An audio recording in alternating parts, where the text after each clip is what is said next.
HIJH Orchestra families. My name is Ben Yoder, and it is my pleasure and privilege, as always, to be the orchestra director here at Hamilton Southeastern Intermediate Junior High. I'd like to welcome you to our virtual Meet the Teacher night. I'm not going to take up a lot of your time, but I do want to go over some things that I think are very important for this year for our students in orchestra, and then try to answer a few of the questions that I usually get almost on a daily basis at the beginning of the year. So we'll get all that stuff out of the way and we'll get you out of here real fast, all right? Let's get started.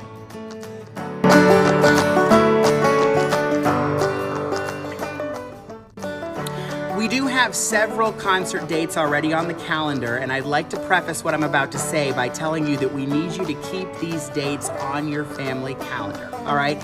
Very, very important. I know things are a little bit in flux right now. We're not exactly sure what's going to happen, but I do want you to keep these dates open, because if we can use them, we will. If there comes a time when we decide that we aren't able to have a concert, I will let you know with as much leeway time as I can that concert isn't going to happen, but I want to go over these concert dates with you now. The first concert we'll see this year is our Fall Cafe concert, and that is happening on Tuesday, October the 6th. It will start at 7 o'clock p.m. It will be in Panther Hall.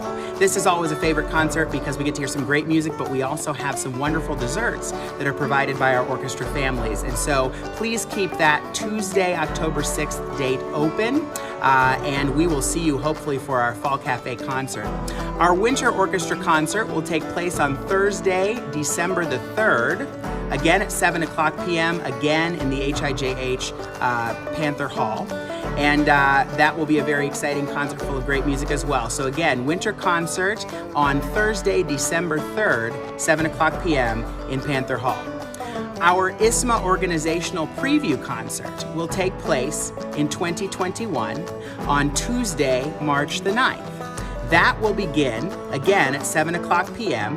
in Panther Hall. All right, on Tuesday, March 9th, and that's a preview for our ISMA organizational contest, which we host here at HIJH, and that will take place that Friday, March 12th, will be the performances for our ISMA organizational contest. All right, so March 9th for the preview, March 12th for actual contest. And then our final required concert of the year is on Thursday, May 13th, and that is our Spring Awards concert, where we're gonna celebrate a fantastic year of music making, give out our awards, and do all of that great fun stuff. All right, and again, that is on Thursday, May 13th for that Spring Awards concert, okay? Now, as I said before, it's very important that we keep these dates open, keep them on your family calendar. These concerts are a required part of students' orchestra grades. They are very, very big in the grade book, and so missing those concerts will cause a grade deduction, and we don't want to do that. So please make sure you keep those dates open until I tell you otherwise.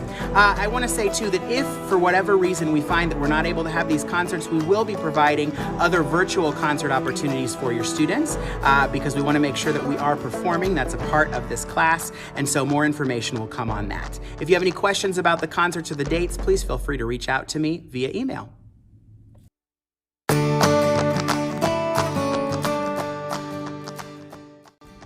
This has been a very strange start to the year, obviously, for all of us. I've never started this way in 14 years of teaching. And so I want to talk about our orchestra uniforms. Typically, we would order those uniforms. They'd probably already be ordered right now. We'd be getting those in the next few weeks to give to students for concerts.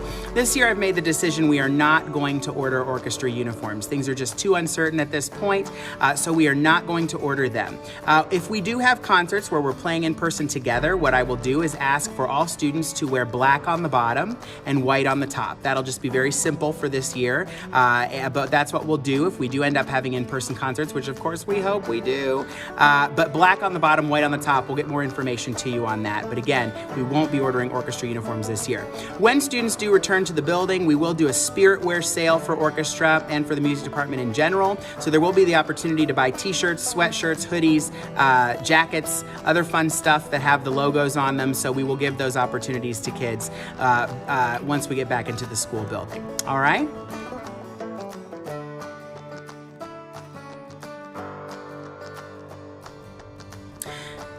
The orchestra handbook and our virtual learning expectations can both be found on Canvas. If you go to the Canvas homepage for your orchestra class and you click on the pile of papers in the bottom left-hand corner, that is going to link you to a page that has the orchestra handbook in it. It has the virtual learning expectations in it, and it also has the link to fill out our expectations acknowledgement form, which is due this coming Friday as an assignment for your orchestra student. Hopefully you've already seen those things and have signed off on them, but if not, again, those are due this coming Friday. And again, you get to those by clicking on the pile of papers in the bottom left-hand corner of our orchestra homepage on Canvas. I want to draw your attention to a couple of things within those virtual expectations. I'm sure you've heard this from a lot of your other teachers, and I can tell you that our students as a whole are doing wonderfully with the virtual learning, but I want to make sure we have a couple of things clear. Number one, very important that students log into our virtual learning experiences on time. We are taking attendance and we are marking tardies, so it's important that folks are there on time. We also want to make sure we have our instruments ready to go and that are right there next to us in our learning environment. Our kids, we've already discussed what makes a good learning environment for virtual orchestra and virtual playing, and so please make sure that your student has that space to do that. We've talked about tuning already and making sure that we're ready to go at the beginning of class virtually, just like we would be in person. All supplies there, making sure that instrument is in tune and ready to play when we get started. All right.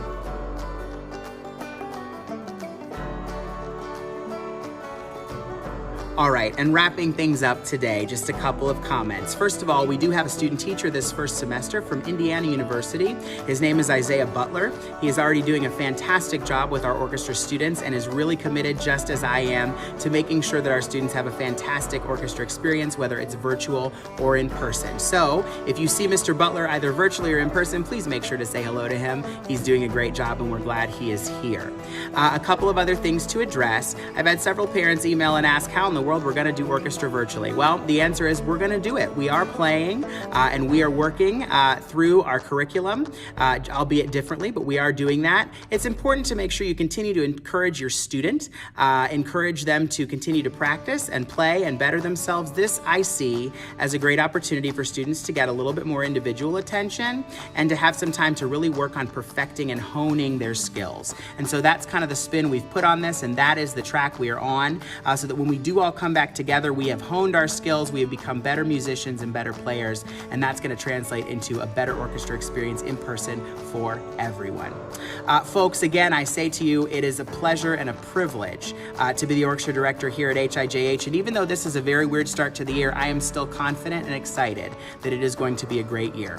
As always, if you have any questions, concerns, comments, or if there's anything I can do for you, please reach out to me. My email is right up there, byoder@hse.k12.in.us. Again, I thank you for your support. Thank you for taking the time to watch this video. Stay safe, stay healthy, and we'll see you soon. Thank you.